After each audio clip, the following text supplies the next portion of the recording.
성도 여러분, 2020년이 얼마 남지 않았습니다. 여러분, 이 코로나의 이런 엄중한 상황 가운데 여러분 어떻게 지내고 계십니까? 정말 힘들고 어렵겠지만 우리 성도님들 가정과 또 하시는 일들 가운데 하나님의 은혜와 평강이 넘치시기를 기원합니다. 코로나로 인해서 직접 대면해서 신방할 수 있는 일이 별로 없다 보니까 아무래도 전화로 많이 이제 신방을 하게 되는데요. 그래서 우리 성도님들과 통화하면서 코로나 때문에 얼마나 힘드세요? 많이 힘드시죠? 라고 이렇게 질문을 드리면 우리 많은 성도님들께서 괜찮다고 그래도 우리는 괜찮다라고 이렇게 많이 말씀을 하시면서 오히려 목사님이 더 힘드시죠? 그러시면서 이렇게 목회자들을 걱정하시는 성도님들이 참 많았습니다. 분명히 성도님들 본인들이 더 힘드시겠지만 그럼에도 목회자가 더 힘들 것이라고 이렇게 말씀해 주시는 우리 성도님들을 이렇게 뵈면서 정말 감사한 마음도 들고 또 고개가 절로 숙여지는 그런 마음이었습니다. 어떻게 보면 목회자들은 교회를 섬기고 또 하나님의 성도들을 섬기면서 그래도 하나님의 은혜에 가까이 가고 또 어쩔 수 없이 그 은혜 가운데 머물 수밖에 없는데 아무래도 성도님들은 세상 가운데서 일을 해야 되고 또 불신자들과 또 함께 일을 해야 되고 이 세상의 원리가 또 하나님을 인정하지 않고 하나님을 거역하는 이런 문화 가운데 살아야 되니까 참 어렵지 않겠습니까? 교회에 와서는 분명히 하나님이 살아계신 것 같은데 밖에 나가서 세상 사람들과 일을 하고 또 세상의 원리를 보면은 하나님이 믿지 않는 사람들이 대다수고 또 하나님을 거역하고 하나님은 없다라고 막 이렇게 주장하는 사람들과 그런 사람들과 같이 일해야 될 이런 세상의 삶이 아마 만만치 않겠다라는 생각이 듭니다. 그런 세상 속에서 하나님의 백성으로서 믿음을 지키고 하나님의 말씀을 따라 산다는 것이 결코 쉽지 않다는 생각을 하게 된다는 것입니다. 그래서 마태복음 10장에 보면 예수님께서 제자들을 부르시고 그 제자들을 세상 속에 파견하시면서 이렇게 말씀하십니다. 보라, 내가 너희를 보냄이 양을 이리 가운데로 보냄과 같도다. 그러므로 너희는 뱀같이 지혜롭고 비둘기같이 순결하라. 내가 너희를 보냄이 양을 이리 가운데 보냄과 같도다. 여러분 어떻게 보면 이 세상 속에서 우리가 사는 우리의 모습이 이리 속에서 살고 있는 양과 같다는 거예요. 정말 어처구니가 없는 정말 너무나 연약하고 그 언제 이리에게 잡혀먹을지 모르는 그런 불안한 그런 연약한 상태가 아니겠습니까? 이 세상 속에서 또 마귀가 역사하는 이런 영적인 세계 가운데서 하나님의 백성으로서 믿음을 지키면서 말씀을 따라 사는 것이 쉽지 않다는 거예요. 할 수만 있으면 세상은 우리의 믿음을 흔들고 우리가 하나님을 섬기지 못하도록 우리를 넘어뜨리려고 우리를 압박하고 유혹하는 것이 바로 우리가 살고 있는 현실 세계라는 것이에요. 그런 면에서 저는 오늘 본문이 우리에게 주는 교훈이 많이 있다고 생각을 합니다. 말씀을 차근차근 살펴보면서 오늘 이렇게 말씀을 은혜를 나누기를 원하는데요. 제가 특별히 오늘 본문 1절에서 9절까지는 까지 읽었지만 출애굽기 5장 전체를 보면서 하나님의 백성으로서 이 세상을 살아가는 동안 어떤 마음의 자세와 또 어떤 태도로 우리가 살아야 될지 이렇게 은혜를 나누는 그런 시간이 되기를 원합니다. 드디어 모세와 형 아론이 바로 왕 앞에 섰습니다. 그리고 하나님의 말씀을 선포합니다. 1절인데요. 우리 1절을 같이 한번 읽겠습니다. 그 후에 모세와 아론이 바로에게 가서 이르되 이스라엘의 하나님 여호와께서 이렇게 말씀하시기를 내 백성을 보내라. 그러면 그들이 광야에서 내 앞에 절기를 지킬 것이니라 하셨나이다. 모세가 담대하게 내 백성을 보내라. 그래서 여호와를 섬기도록 여호와를 예비하도록 내 백성들을 놓아줘라 라고 모세가 담대하게 이렇게 선포를 합니다.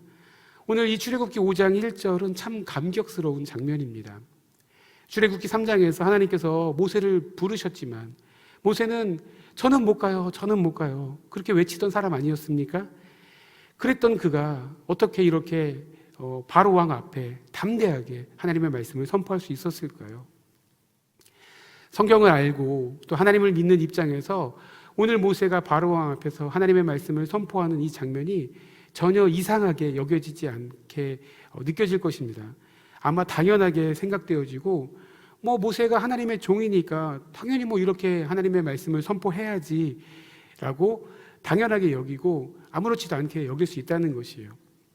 그러면서 나도 이렇게 담대하게 세상을 향해 하나님의 말씀을 선포하고 믿음으로 살아야 되겠다라고 이런 생각이 들 수 있다는 것이에요. 그러나 그렇지가 않습니다. 여러분, 바로 왕의 입장에서 한번 생각을 해보십시오. 바로 왕이 얼마나 황당할까요? 어느 시골에서 올라온 어떤 후지근한 노인네 둘이서 갑자기 자기 나라의 중요한 노동력, 자기의 재산을 내놓으라고 합니다. 이스라엘 백성들은 애굽의 국고성을 쌓는 중요한 노동력입니다. 그 노동력을 돈으로 환산하면 아마 엄청난 재산입니다. 그런데 그 재산을 포기하라고요? 자다가 봉창을 두드리는 것도 유분수지, 바로의 입장에서는 이건 뭐 웃기지도 않는 이야기일 거예요. 모세와 아론을 보면서 되게 아마 바로가 황당해하면서 얘들 뭐지? 간이 부었나? 얘들 미쳤나? 아마 별의별 생각을 다 했을 거예요. 자신의 귀를 의심하면서 얘네들이 지금 무슨 얘기를 하고 있는 거지? 정말 자기들이 하는 얘기를 자기들이 알고 있는 걸까? 그러면서 막 아마 별의별 생각을 하지 않았을까요? 속되게 말해서 진짜 한 주먹거리도 안 되는, 깜도 안 되는 것들이 뭐 잘못 먹고 와서 너 지금 나한테 일어나 라고 아마 바로가 생각했을 것 같아요. 좀 바로가 밑에 있는 신하들을 째려봤을지도 모르겠어요. 야, 알아서 걸러야지 얘네들이 나한테까지 오게 만드냐라고 밑에 신하들을 좀 혼내고 싶은 마음이 들지도 모르겠어요. 더욱이 그 내용을 보면 이것이 얼마나 대담한 그 모세의 선포인지를 다시 한번 또 깨닫게 되는데요. 이 주석가들은 1절에서 이 모세가 굉장히 강하게 표현했다라고 이렇게 강하게 바로에게 말했다고 표현을 하거든요. 그 내용도 강합니다. 그 내용이 무엇입니까? 하나님이 이렇게 말씀하셨는데 내 백성을 보내라 라는 것이에요. 바로의 입장에서는 이스라엘 백성들은 자기가 수백 년 동안 노예로 부렸던 노예인데, 그것도 수백 년 동안 그렇게 자기가 실질적으로 소유했던, 자기가 언제든지 부려먹을 수 있는 노예였는데, 근데 오늘 하는 말씀이 무엇이에요? 하나님께서 말씀하셨는데 그들은 내 백성이야. 그들은, 이스라엘 백성은 애굽의 노예가 아니야. 바로의 노예가 아니야. 바로 왕을 섬기고 바로 왕의 명령을 따라야 될 너희 백성이 아니고 바로 여호와 하나님의 백성이라는 거예요.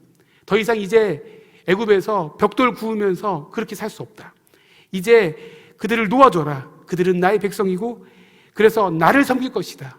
근데 그들을 풀어줘라라고 그들의 신분에 대해서 선포하는 거예요. 바로에게 선포합니다.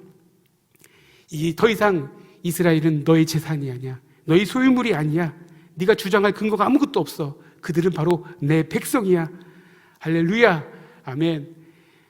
얼마나 이것이 놀라운 선포인지요.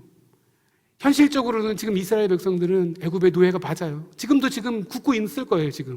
지금도 벽돌을 굽고 있는 상황이에요. 그런데 하나님은 말씀하세요. 그들은 내 백성이다. 그들을 풀어주어서 나를 섬기도록, 절기를 지키도록 그들을 풀어줘라. 하나님께서 이스라엘 백성들을 부르신 이유를 분명히 하십니다. 절기를 섬기도록, 즉 하나님을 섬기고 하나님을 예배하도록 부르셨다는 것입니다. 여러분, 우리의 신분은 바로 이것입니다. 우리가 바로 하나님의 백성이라는 것이에요. 이것이 흔들리면 안 된다는 것입니다. 아직 이스라엘 백성들의 애굽의 노예인 것처럼 그렇게 생각되지만 아니라는 것이에요. 절대로 아니에요. 절대로 이스라엘 백성들은 하나님의 백성이고, 오늘날 이 시대 하나님의 백성들, 이 세상에서 이 세상의 노예가 아니고 마귀의 노예가 아니고 하나님을 예배하고 하나님을 섬겨야 될 하나님의 백성이라는 것이에요. 이것이 신앙생활에서 너무 중요한 출발이고 이것이 너무나 중요한 정체성이라는 것이에요. 내가 누구인가? 여러분, 아무리 세상에서 힘들고 어렵고 또 아픔이 있고 고난이 있고 문제가 있다 할지라도 여러분 결코 흔들리지 마십시오. 오늘 하나님께서 이스라엘 백성들을 향해서 말씀하십니다. 모세 바로에게 선포하십니다. 내 백성을 놓아라. 내 백성이다. 어떤 어려움과 고난 가운데서도 흔들리지 않고 우리가 하나님의 백성임을 잊지 않는 믿음의 종들, 주의 종들, 저와 여러분들 될 수 있기를 소원합니다. 여러분, 출애굽기의 중요한 그 메시지는 바로 이것입니다. 구원이라는 것이에요. 구원. 성경은 구원에 대해서 여러 가지 각도로 반복해서 이야기를 하십니다. 구원이 무엇입니까? 하나님과 끊어진 관계의 회복이에요. 죄와 사망 가운데서 소망이 없던 인생에게 죄 씻음과 중생으로 말미암아 영원한 생명을 소유하고 또 소망이 있는 인생으로 우리를 부르셨다는 거예요. 그게 바로 구원이에요. 약속 없는 자녀가 아니고 이제 약속 있는 자녀라는 거예요. 하늘에 간직한 영원한 유업을 상속할 천국 백성으로 부르신 약속이 있는 하나님의 백성이라는 거예요. 특별히 출애굽기 이미지를 통해서 또 구원을 설명하세요. 너희는 애굽의 노예가 아니다. 네가 바로 말 들으면서 벽돌 구우면서 살 인생이 아니다. 더 이상 너는 바로의 노예가 아니다. 바로 약속의 땅을 가서 이제 하나님을 예배하고 하나님을 섬겨야 될 존재다라고, 이것이 바로 출애굽기의 중요한 주제이고 또 오늘 우리에게 말씀하시는 그 말씀이라는 거예요. 우리는 이 세상을 섬겨야 돼. 이 세상에서 그냥 벽돌 구우면서 그냥 사네 못 사네 죽네 하면서 살아야 될 인생이 아니고 하나님을 예배하고 하나님을 섬기면서 하나님의 백성으로 살아야 된다는 것이에요. 여러분, 이 구원의 감격을 누리는 믿음의 종들 저와 여러분들 될 수 있기를 소원합니다. 이렇게 담대히 모세가 바로에게 선포했는데 바로가 무엇이라고 반응을 보입니까? 2절인데요. 2절도 같이 한번 읽어보겠습니다. 바로가 이르되 여호와가 누구이기에 내가 그의 목소리를 듣고 이스라엘을 보내겠느냐? 나는 여호와를 알지 못하니 이스라엘을 보내지 아니하리라. 여호와가 누구이기에 내가 그 말을 들어. 여호와가 누구이기에. 마치 이것이 바로가 여호와가 누군지 모르니까 나는 못 듣겠다라고 단순하게 지적으로 모른다라고만 생각할 수 있는데, 주석에 따르면 이것은 바로가 여호와 하나님을 모독하는 표현이라는 것이에요. 여러분, 바로도 여호와 하나님이 누구신지는 알아요. 물론 그분이 정말 정확하게 누군지는 모르겠지만 바로 어떻게 알고 있냐면 이스라엘 백성들, 자신이 부리는 노예들이 섬기는 신이 바로 여호와라는 것은 아마 분명히 바로도 알고 있었을 것이에요. 그런데 이것은 바로 여호와 하나님을 모독하는 표현이에요. 여호와 하나님이 누군데? 내가 그 말을 들어? 내가 왜 그 말을 따라야 돼? 내가 왜 그 말을 따라서 내 재산을 포기해? 말이 돼? 말이 돼? 라고 하나님의 이름을 모독하고 경멸하는 표현이라는 거예요. 여러분, 이것이 세상과 또 마귀를 대표하는 바로의 입장이고, 이것이 바로 어떻게 보면 우리가 사는 세상의 모습이라는 거예요. 여러분, 어떻게 보면 우리는 1절과 같이 1절에서 모세가 담대하게 바로에게 하나님의 말씀을 선포하고 하나님의 백성이라고 선포하고 그렇게 살기를 원합니다. 그런데 우리의 현실은 1절보다는 2절에 더 가까워요. 이 바로의 고백과 같이 이 세상의 수많은 사람들이 고백합니다. 우리의 삶의 터전에서 우리가 마주하는, 함께 일하는 세상 사람들이 여호와 하나님이 누구신데 그의 이름을 모독하고 또 하나님의 이름을 정말 모르기 때문에, 지적으로도 모르고 경험적으로도 모르기 때문에 그 하나님의 말씀을 따를 수 없다고, 그 말씀을 따라 살 생각이 없다고, 뭘 피곤하게 하나님 믿으면서 사냐고, 나는 내 인생을 즐기겠다고, 세상의 법칙을 따라서 내 만족과 내 행복을 추구하면서 살겠다라고 그렇게 거부하고 살게 된다는 거예요. 이것이 바로, 이게 정말 출애굽기 5장 1절과 2절에 이것이 바로 이런 엄청난 이런 간극 속에서 살아가는 것이 하나님의 백성이 아닌가 생각이 된다는 거예요. 이게 우리가 살고 있는 현실이 바로 2절과 같은 현실이에요. 여호와 하나님을 모르기 때문에 하나님을 따를 수 없습니다. 그것이 바로 세상의 법칙이고 마귀의 법칙이에요.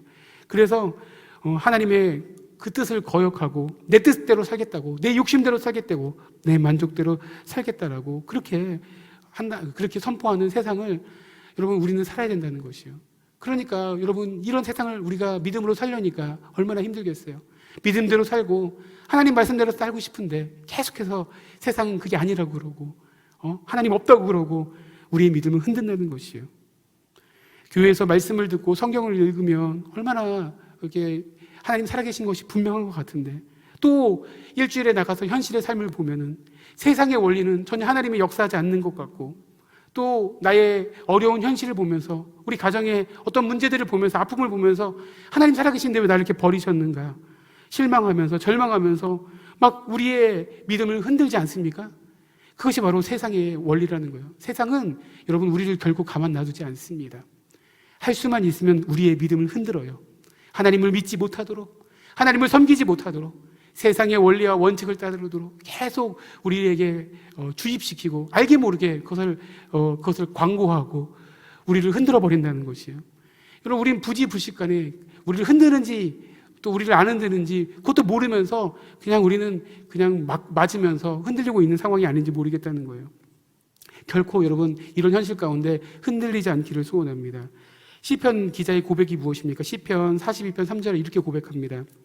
사람들이 종일 내게 하는 말이 내 하나님이 어디 있느냐 하니 내 눈물이 주야로 내 음식이 되었도다.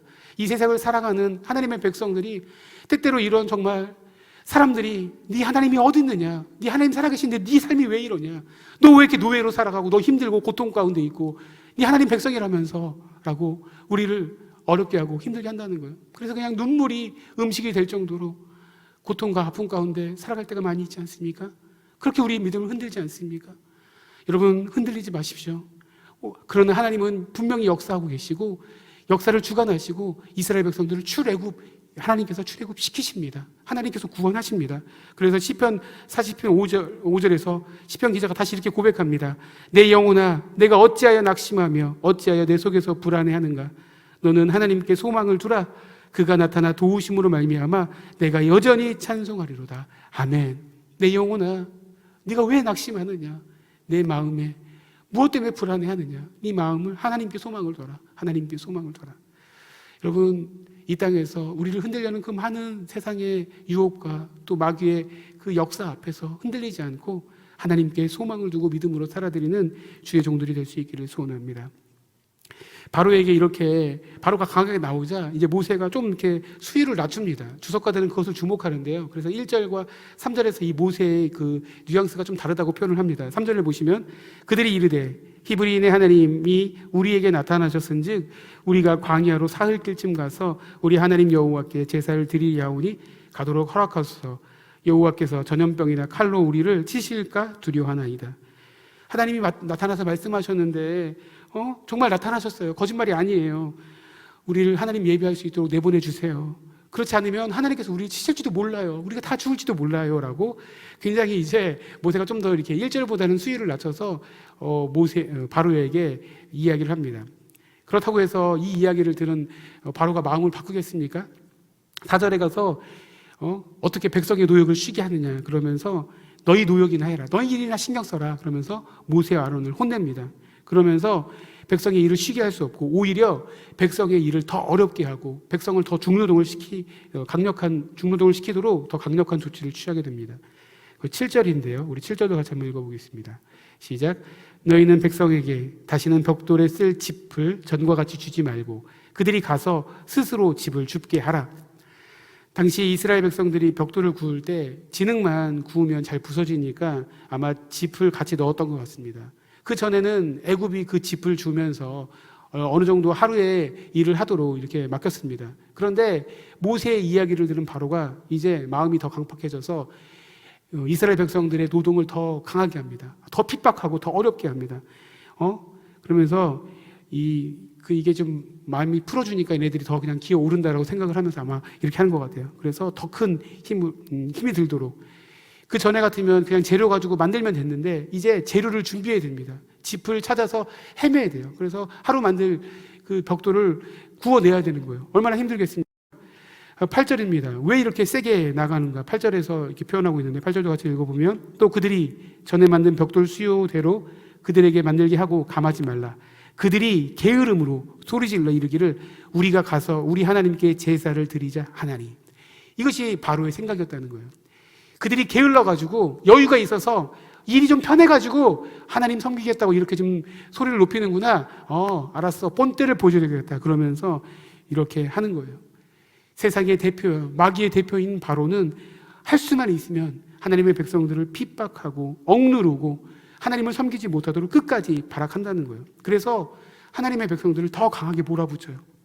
더 일의 노예가 되도록 더 힘들게 해가지고 그래서 하나님을 섬기지 못하도록 그냥 그 책바퀴 돌도록 일에 집중하고 그냥 그렇게 살면서 일하면서 살아야 되는 인생으로 착각하도록 이스라엘 백성들을 만드는다는 거예요. 게으르다 게으르다. 너희가 게을러서 하나님 섬기려고 하는구나. 여유가 있구나 라고 조롱하고 비웃고 우리를 더 어렵게 한다는 거예요. 여러분, 오늘 바로가 이스라엘 백성들의 노동을 더 무겁게 하는 것이 얼마나 하나님의 백성을 대적하는 행위인지 9절에서 좀 더 분명하게 드러나는데요. 9절도 같이 한번 읽어보겠습니다. 그 사람들의 노동을 무겁게 함으로 수고롭게 하여 그들로 거짓말을 듣지 않게 하라. 모세와 아론의 말이 거짓말이라고 말합니다. 아니요, 하나님의 말씀이 거짓말이라고 바로가 담대하게 선포하고 있어요. 여러분, 이것이 마귀의 술수예요. 원래 마귀는 거짓의 아비가 아니겠습니까? 그래서 할 수만 있으면 거짓으로 꾸며냅니다. 이 말씀을 들으면서 저는 창세기 3장에서 아담과 하와를 유혹하는 그 뱀의 거짓말이 떠오르더라고요. 선악과 먹어도 죽지 않아. 그거 먹으면 너희 눈이 밝아져서 하나님과 같이 될 것을 하나님께서 알고서 그래서 그거 막으신 거예요. 오히려 마귀가 거짓말을 하면서 오히려 하나님을 거짓말하는 자로 만들어버립니다. 더 힘들게 해서 이스라엘 백성들로 하여금 바로와 이스라엘 백성들로 하여금 모세와 아론의 이 거짓말을, 하나님의 이 거짓말을 듣지 않도록 하라. 이것이 마귀와 또 이 세상의 이 전략이라는 거예요. 할 수만 있으면 우리를 흔들고 우리를 무너뜨리고 하나님의 말씀이 오히려 거짓이라고, 하나님의 말씀이 틀렸다고, 하나님 말씀 따라 살아가지고 네가 세상에서는 승리할 수 없고 행복할 수 없고 만족할 수 없어. 왜 그렇게 힘들게 사냐고 계속 세상은, 마귀는 하나님의 말씀을 듣지 못하도록, 하나님 백성으로의 정체성을 무너뜨리도록, 너 세상 법칙 따라야 돼. 안 그러면 힘들어. 어떻게 그 교회 그 말 들으면서 그렇게 순진하게 살래? 언제까지 그러고 살래? 라고 거짓말로 그렇게 한다는 거예요. 여러분, 아마 바로 왕도 모세와 아론의 소식을 들었을 거예요. 백성들 사이에서 모세와 아론이 나타나서 그들의 섬기는 신이 그들에게 나타나가지고 이런 막 기적을 베풀고 그들을 구원하실 거라고, 이런 이야기가 지금 이스라엘 가운데 퍼졌다라고 아마 신하들을 통해서 바로 왕도 듣지 않았을까 생각돼요. 그러니까 이 거짓말을 듣지 않게라고 오늘 말하지 않겠습니까? 여러분, 계속해서 오늘 현실, 우리가 사는 현실도 여러분, 이것이 성경에만 나와 있는 이야기가 아닙니다. 이렇게 하나님을 믿으면서도 굉장히 순진하신 분들은 이 마귀의 역사를, 또 세상의 역사를 이렇게 뭐 그런 게 어딨냐라고, 지금 이 과학이 판치는 시대에 마귀가 어딨냐라고 이렇게 생각을 하실 수가 있는데 그렇지 않습니다. 여러분, 에베소서 보면은 하나님의 전신갑주를 취하라고 하는데 왜 하나님의 전신갑주를 취하라고 말씀하십니까? 마귀의 계기를 능히 대적하기 위해서 하나님의 전신갑주를 취하라고 성경은 말씀하십니다. 여러분, 세상과 마귀는 할 수만 있으면 하나님의 백성을 넘어뜨리게 하고 하나님을 섬기지 못하도록 우리를 그렇게 끌어들여요. 흔들어요. 여러분, 이런 흔들리는, 우리의 정체성을 흔들고 우리의 믿음을 흔드는 이 세상과 이런 마귀의 전략 앞에서 여러분 넘어지면 안 된다는 것이에요.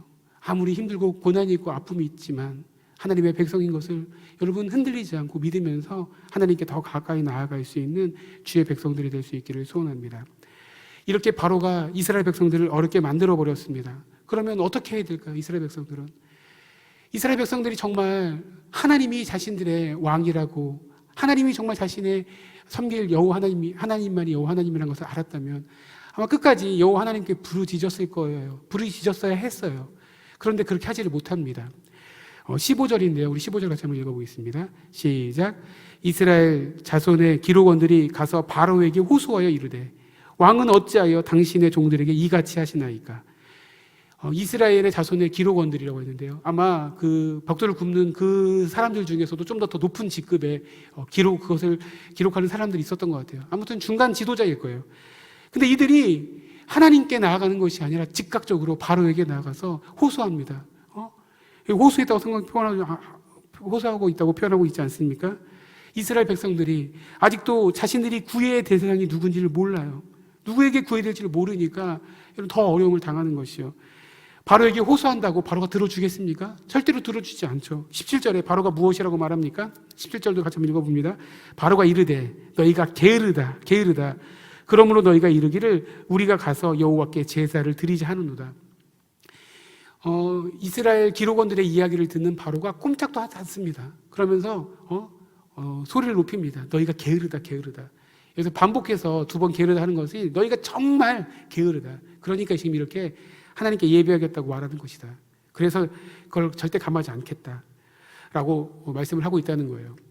성경을 보면 출애굽기 5장 전체에서 3번 반복하는 것이 있습니다. 3번 반복하는 것이 무엇이냐면 바로 애굽의 왕 바로 왕이 이스라엘 백성들의 그 노동을 더 어렵게 하는 거예요. 바로 짚을 더 이상 주지 않고 하루에 만들어야 될 벽돌의 수요를 감하지 않아서 이스라엘 백성들이 더 힘들게 만들어버린 거예요. 5장 1절에서 9절까지 처음 바로가 이제 모세 이야기를 듣고 바로 왕이 모세에게 그렇게 한번 선포를 했고요. 10절에서 14절까지 애굽의 감독들이 바로 왕의 그 말을 다시 한번 선포하면서 백성들에게 짚을 주지 않고 가서 벽돌을 똑같이 만들라고 선포를 합니다. 그리고 15절에서 21절까지 다시 이스라엘의 기록원들이 바로 왕이 왔을 때 한 번 더 이야기합니다. 그래서 짚을 하긴 주지 않을 거야. 가서 일해. 여러분, 오늘 이 출애굽기 5장에서 3번이나 반복하면서 우리 바로의 힘이 마치 정말 강한 것처럼 그것을 강조하고 있다는 거예요. 바로의 힘이 얼마나 센지, 또 이 세상과 마귀의 힘이 얼마나 막강한지를 강조하고 있는 것처럼 보인다는 것이요. 우리가 살고 있는 이 현실 가운데서 이 정말 마귀와 이 세상의 힘은 정말 막강한 것처럼 보입니다. 그래서 많은 하나님의 백성들이 그 막강한 힘과 권력 앞에 그냥 주저앉아가지고 노예처럼 하나님의 백성임에도 불구하고 그 백성의 정체성을 잃어버리고 내가 애굽의 벽돌 굽는 인생인 것처럼 하나님을 섬기는 것이 아니라 바로 왕 말 들으면서 벽돌 구르면서 그냥 그렇게 하루하루 살고 있는 것이 아닌지 그런 생각이 든다는 것이에요. 아니요. 여러분, 이것은 마귀의 세상의 최후의 발악일 뿐이에요. 여러분, 이것은 하나님의 백성들을 무너뜨리려는, 우리의 믿음을 흔들려는 그냥 세상의 전략일 뿐이라는 거예요. 여러분, 하나님께서 이 바로의 이 교만과 이 힘을 꺾어버리세요. 이 힘이 아무것도 아니라는 것을 철저하게 10가지 재앙을 통해서 드러내 보이세요. 다 엎어버리세요.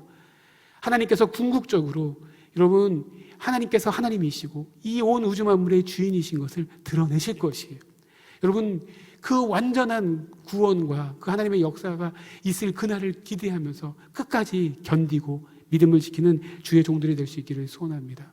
끝까지 견디고 믿음으로 살 수 있는 방법이 무엇입니까? 더 하나님의 말씀을 듣고 하나님 앞에 가까이 가는 것이에요.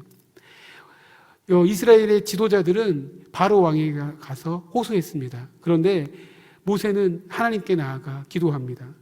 22절과 23절인데요. 우리 같이 한번 읽겠습니다. 22절과 23절입니다. 시작. 모세가 여호와께 돌아와서 아뢰되 주여 어찌하여 이 백성이 학대를 당하게 하셨나이까? 어찌하여 나를 보내셨나이까? 내가 바로에게 들어가서 주의 이름으로 말한 후로부터 그가 이 백성을 더 학대하며 주께서도 주의 백성을 구원하지 아니하시나이다. 아멘. 여러분, 모세가 어디 가서 하소연하고 어디 가서 말할 수 있겠습니까? 여러분, 하나님의 백성들이 지금 이 고난과 어려움 가운데 어디 가서 하소연을 하고 어디 가서 부탁을 하고 우리의 아픔을 고백할 수 있겠습니까? 바로 하나님 여호와밖에 없다는 것이. 아버지 어찌하여서 왜 이렇게 하나님의 백성들을 어렵게 하십니까? 왜 저를 보내셨습니까? 왜 구원하지 않으십니까? 여러분, 우리는 이 하나님 앞에 다시 호소하고 하나님께 부르짖어야 될 종임을 믿습니다. 여러분, 코로나의 엄청난 위기야 어려움 앞에서 또 우리 성도들의 개인적인 삶들이 다 아마 처지가 다르실 거예요. 어떤 분들은 좀 괜찮으신 분도 있겠지만 정말 또 어떤 분들은 정말 말할 수 없는 그런 어려움과 고통 가운데 신음하고 있는 그런 성도님들이 있으실 것이라는 생각이 들어서 정말 가슴이 아프고 하나님 앞에 절로 기도가 나올 때가 많이 있습니다. 주여, 우리 성도들의 그 아픔과 그 눈물을 기억하여 주시옵소서. 언제까지입니까? 주님, 역사하여 주시옵소서. 여러분, 번지수를 잘못 찾아가서 세상에 호소하고 다른 곳에 가서 구해서 될 것이 아니라는 것이에요. 우리가 구해야 할 대상은 하나님입니다. 우리가 호소해야 될 대상은 아버지, 우리의 구원자이신 하나님이신 줄을 믿습니다. 그 하나님께 부르짖고 세상의 어떠한 시험과 어려움 앞에서도 우리가 하나님의 백성인 것을 절대 잊지 않고 그냥 세상 일 하면서 그냥 욕심 부리면서 아등바등 이렇게 살 인생들이 아니라 하나님께서 이미 이루신 그 구원, 복음, 십자가에서 이미 이루신 그 복음을 누리고 그 복음의 능력으로 살아드리는 그런 주의 종들이 될 수 있기를 소원합니다. 하나님께서 이미 십자가에서 다 이루셨어요. 여러분, 복음은 선포예요. 뉴스예요. 이미 벌어진 일이에요. 이미 하나님께서 십자가에서 다 그 구원을 이루셨어요. 그 구원을, 그 십자가의 능력을 여러분 우리는 받아 누리면 됩니다. 우리 현실 가운데서 그 복음의 능력을 받아 누리고 믿음으로 살아드리는 주의 종들, 저와 여러분들 다 될 수 있기를 축복합니다. 아멘. 기도하겠습니다.